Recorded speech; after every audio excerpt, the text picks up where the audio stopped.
嘿，你有听说最近航海王卡牌很夯吗？有啊有啊，卡价一直涨，而且好多人在收卡那我们也一起去买啊，收藏起来啊。可是要买什么卡？问得好，我不知道。欢迎回到卡牌情报局。最近航海王卡牌啊，不管在台湾、日本，甚至是欧美地区，都受到越来越多玩家的欢迎。随着热衷游戏的玩家越来越多，另一种族群自然也跟着增加喽。没错，就是以收藏为主要目标的玩家啦。对这些玩家来说，打造最强的牌组，或是在比赛中获胜啊，并不是他们的成就感所在。收集到自己喜欢的卡牌，或是特别稀有的卡牌，充实自己的收藏，才是他们觉得最开心的事情。如果你也想踏入收藏航海王卡牌的不归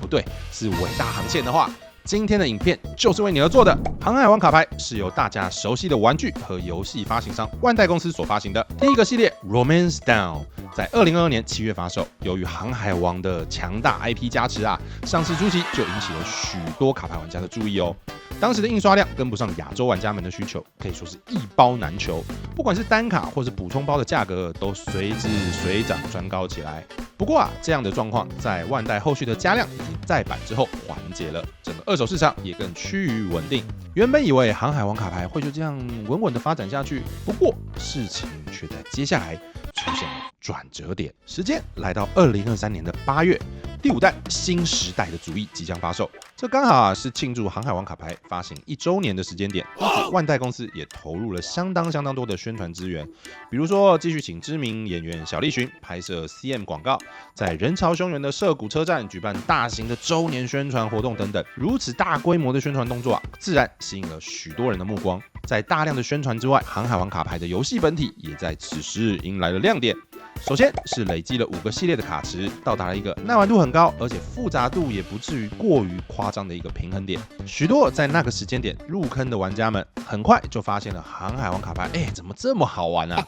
而收藏面上，万代也接连出招。首先是每个系列只有1张大家最想要的漫画背景卡，在第5弹里面居然一口气就出了罗、基德，还有最有人气的尼卡鲁夫3张。直接把这个系列的期待值拉高了不止一个档次。刚刚我们说啊，万代是接连出招，所以当然不只增加漫画背景卡的数量这么简单而已哦。万代后来宣布，在第5弹新时代的主义补充包里，有机会得到印有航海王作者尾田荣一郎先生金色签名的鲁夫卡。这个大招一发，直接把大家的讨论度炒到最高了。更重要的是，开始吸引更多以收藏买卖为目的的人注意到了航海王卡牌这个产品。而这样的热潮并不只在亚洲而已哦，航海王卡牌在欧美等英语性国家也有发售，不过系列的发售时程啊，大概会慢日文版大概3到4个月左右。大家想到了吗？没错，2023年12月正是英文版第5弹发售的时间。于是，在英语版玩家也兴奋起来的状态下，打出了航海王卡牌目前的热潮舞台。接下来，让我们聊聊一个最直接的话题：如果我想收藏航海王卡牌的话，该买什么样的卡呢？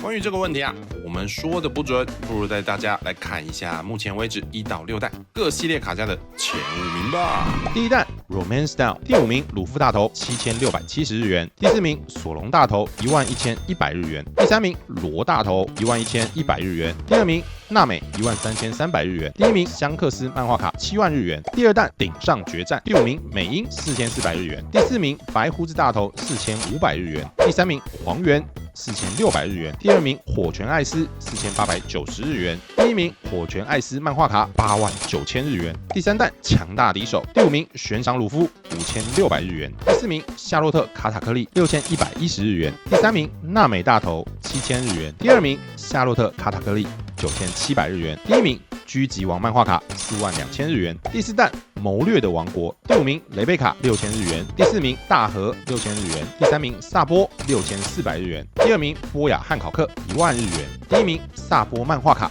56000日元，第5弹新时代的主义，第5名美英7900日元，第4名基德漫画卡67000日元，第3名罗漫画卡72000日元，第2名鲁夫签卡125000日元，第1名尼卡鲁夫漫画卡24万日元，第6弹双臂的霸者，第5名月光魔利亚6890日元，第4名娜美8500日元，第3名雷贝卡11500日元，第2名大和大头11600日元，第1名索隆漫画卡122200日元。从目前的卡价可以发现，首先以卡包里会拆到的东西来说啊，漫画卡因为最稀有，价格最高。理论上也是最保值的。除了稀有度特别高的卡片以外，人气角色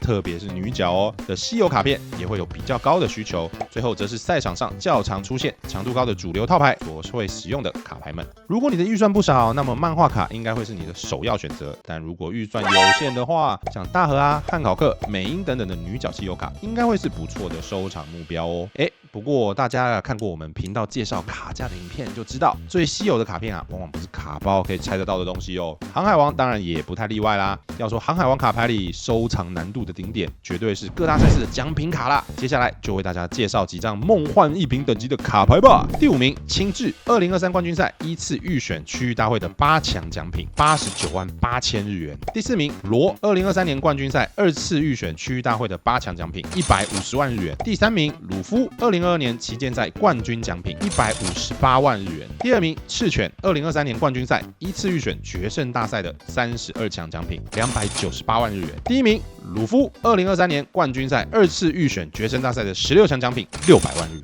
元。看完大赛特卡的前5强，是不是有种这些都是什么妖兽的感觉啊？其实这些卡就是目前收藏航海王卡牌之路的顶点啦。不过提醒大家我们认为虽然稀有度高的卡片更具有收藏性，后续的保值性也很高，不过绝对不代表你自己的收藏之路一定得用钱堆出来的哦。收藏其实是一件非常个人的事情，你可以是个鲁夫粉，想把所有鲁夫的普卡都收藏起来，也可以因为喜欢航海王卡牌里面领袖卡的设计，所以想把喜欢的角色领袖卡都放在卡本里，以后好跟自己的朋友家人分享自己曾经喜欢的动漫作品。只要你开心舒服就好，没有人可以限制你的收藏方式哦。以上就是我们今天的影片，欢迎留言分享一张你最心爱的航海王卡牌，也别忘了订阅我们的频道，追踪我们的脸书和 IG。我们下支影片见。